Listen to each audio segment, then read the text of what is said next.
Hampton, I'll offer this to you. I was a part of the city council when this property was annexed into the city of Myrtle Beach, and when the plan unit development agreements were agreed to. It was a different time 20 years ago with a different company, and that company has changed. I suggest to you that this development agreement would not be agreed to today. After your research and everything, roughly, I know it's tough to estimate, but what percentage of this market and sales would be the second homeowners? You know, I used to know that number. I lived here and worked in this market in years past, and I knew that number like pretty closely. George, do you know any of the current data now? I don't know it. I think right now, probably 70% of the homeowners that are buying in there are primary residents. But I think, to Hampton's point, as we broaden this type of product that we're offering, we're going to be really focused on second home, timeshare, kind of short-term rental. So that's a totally different buyer that is going to be, again, that buyer that is not located here using it as a second home, or it's a rental opportunity. Mr. Mayor, your question was about the market or the project. George is addressing the project. The project itself. The project Yeah, itself, I mean, okay. Because the reason is this, is that what it's going to cost the city Sure. to service these homes. Sure.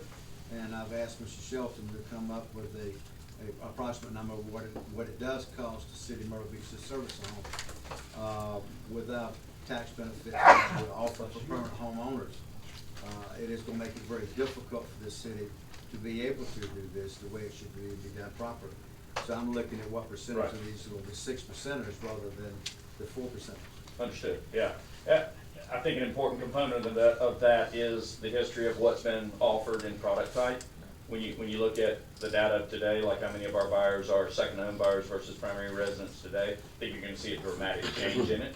Can't tell you the exact percentages, but I can tell you just parenthetically, in the real estate industry, you know, the different types of product that you offer drives what kind of buyers are attracted to your project. And Grand Dunes has been fairly limited in the types of properties, lot types that have been offered. You haven't seen programming that was specifically aligned to what a second home buyer would like. I think what George is relating to in the 7% would be strictly based on the Grand Dunes calculations. Today, but I think the point is, I think that you're going to see a shift to more second homes as we diversify this offering.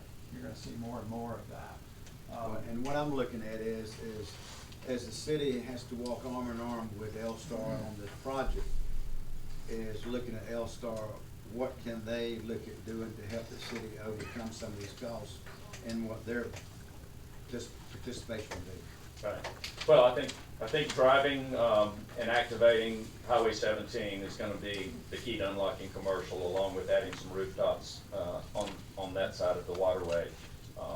You know, all of the retailers that we work with, big box developers, all of them look at the exact same data. You heard some of it this morning in terms of how they assess markets. And so for us, activating that side of the waterway with a mix of product types, starting Marina Village, being able to drive business for hotelers, retailers, restaurant owners is going to have a tremendous impact on the city's tax base that will, I think, parallel what we're trying to do relative to diversifying home buyers where they're not as high a percentage of full-time residents, and there is a higher percentage of offering for second home vacation buyers.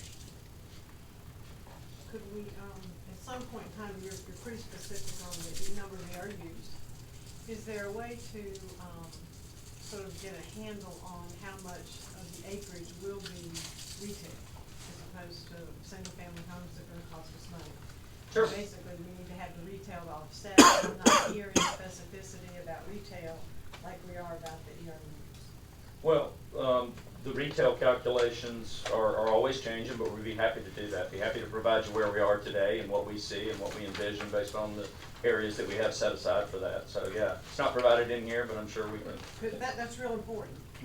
The other issue is if you're moving to the second home buyer, are those second home buyers still going to be single family residential with no rental, year-round rental to short term?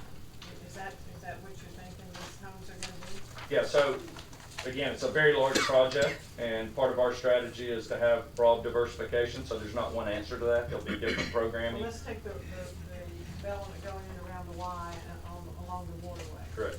Close to the Y. Would those be single-family residential permanent home? The age-restricted community would be, yes, would be, as most all age-restricted communities are, be limited by age and would be primary residence, not short-term rental. So they would all be single-family, Right, that we're yes. gonna have that service. Correct. And so what I'm looking for is there a way to then say, okay, you're gonna put in X number of ERUs, we need for you to put in X number of square feet of retail to offset that? Well, bear in mind, I think when you calculate ERU, that includes retail space. All the numbers you're seeing are inclusive, and what I heard the councilwoman asking is if we could break those out. But you're correct, the 22,000 future that we reference is not residential, it's a mix, and the retail converts, but you would like to see it broken out if I understood you correctly?